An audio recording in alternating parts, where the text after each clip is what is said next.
everyone and welcome back to my channel. Today you'll be joining me with a Reading Rush TBR, the stay-at-home edition. Now for those of you who are not aware, the Reading Rush is this huge readathon that usually happens in July, I think, and it used to be called the Booktubeathon, but has since been renamed as it has shifted across all the different platforms. So this readathon will be running from the 16th to the 19th of April. It goes for 4 days. There are 4 different prompts / challenges for this, which means 4 different books. Just a little side note, I already am participating in another readathon this month. It is the month-long Owls readathon, which is the Harry Potter inspired one that G from Book Roast created, and so far I'm doing pretty good in that. I'll leave the links down below for her original video. If you still want to jump on board, we're only not even halfway through the month, so you still have a lot of time to participate if you would like, but usually I don't participate in readathons. It was one of my goals for this year was to become more involved in them, and if this were a normal month and a normal time in the world, I wouldn't be doing this right now. But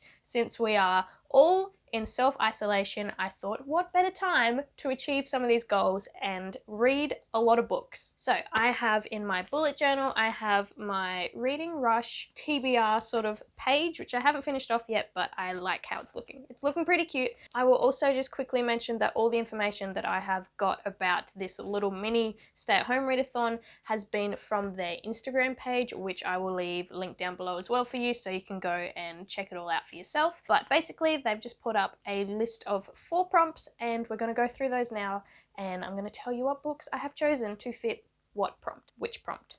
You get what I mean. So the first prompt is to read a book with a house on the cover, and the book I have chosen is Evermore by Sarah Holland.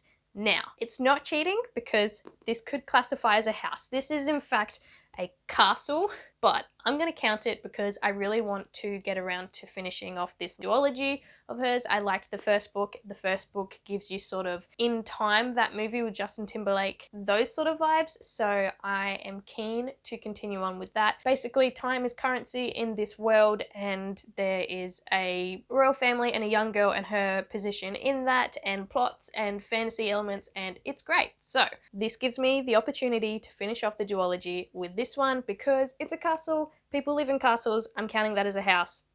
That's the book I chose for this prompt. I also think that by choosing a YA fantasy for one of these prompts, it will benefit the speed in which I read the books. I'm going to try and average a book a day, which is not how I usually read. Usually I average a book and a half a week, so I'm going to be doing a lot of reading, but YA fantasy, I feel like you can just tear through it really, really quick, and having already read the first book, I already know that I like this world, so it should hook me and hopefully I will love it. The second prompt is to read a book in the same room the entire time, and for that I have chosen Amulet number 3, which is The Cloud Searchers. This is a really fun graphic novel series by Kazuo Kibuishi, and I've mentioned before that I love the art style in it, I love the tones, and the story itself is also quite fun. It's a fantasy based legacy type story, and I'm trying to only read one of these a month so that I can stretch out the experience longer.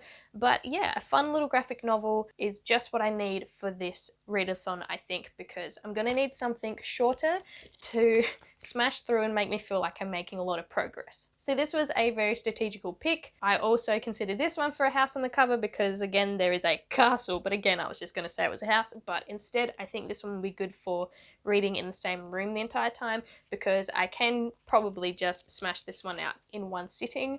So that will tick that prompt off nicely. Prompt number 3 is to read a book in a place that you wish you could go / visit. And for that one, I have chosen The Gravity of Us by Phil Stamper. This one, I'm pretty sure is set in Brooklyn and Houston, so it's set in America. I haven't been to America myself yet. I've been to Hawaii, which was great, but I haven't been to like the mainland, so I thought that this would tick off that for me. This is also a relatively new release that I've been seeing floating around on Instagram and BookTube a little bit, so I thought I would read it and see what I thought about it as well. In this one, it seems like we follow 17-year-old Cal, who shares his life online, but he has a pilot father who is selected for a NASA program and his family has to relocate to Houston, and there's like a whole media circus and that sort of element to the story as well. It seems like there could be also a bit of a romance between Cal and another guy called Leon,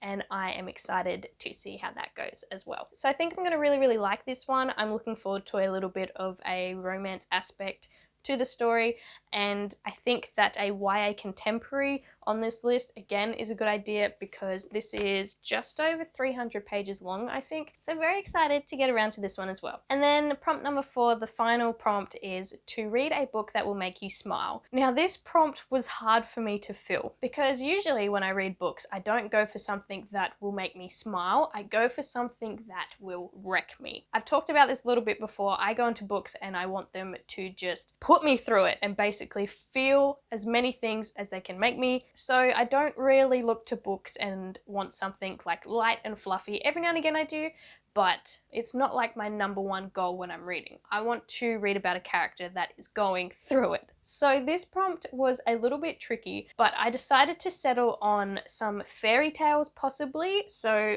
I have 2 different options here. I have English fairy tales and legends, and I also have Hans Christian Andersen's fairy tales. My reasoning with this is that fairy tales will make me feel nostalgic and will make me happy. So we're gonna go with that. So I don't know which one of these I'll be picking up yet. This one does look quite thick, but the pages themselves are actually thick. So it's like a really nice quality edition book. It does have like nice little title pages and pictures in there too. And it's just a little bit of folklore. Or I could choose this one, and I know that I should probably read this one because we say that we love fairy tales and stuff, but we only ever really, well, I've only ever really experienced the Disney version of that, and it's nice to look at the original to see what they've pulled from and how different it is. But I think I had to read a fairy tale from this for one of my uni courses a few years ago, and I did find it a little bit hard to get through just because the writing is kind of old and it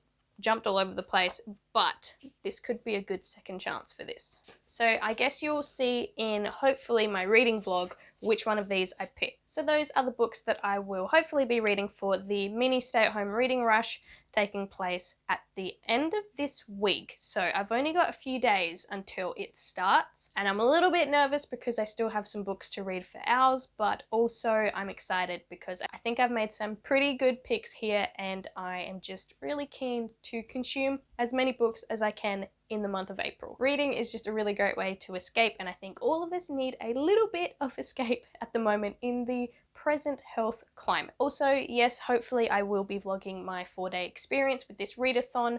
I feel like I might be nearing a burnout with vlogs soon because I have just been doing a few back to back, but they are also really fun and I enjoy watching people vlog, so I'm gonna power through and hopefully you'll get to see that too. But that will be it for this video. I do want to know what you'll be reading. If you are planning to participate in this Reading Rush mini edition readathon, drop that in the comments down below, and I will see you in my next one. Bye!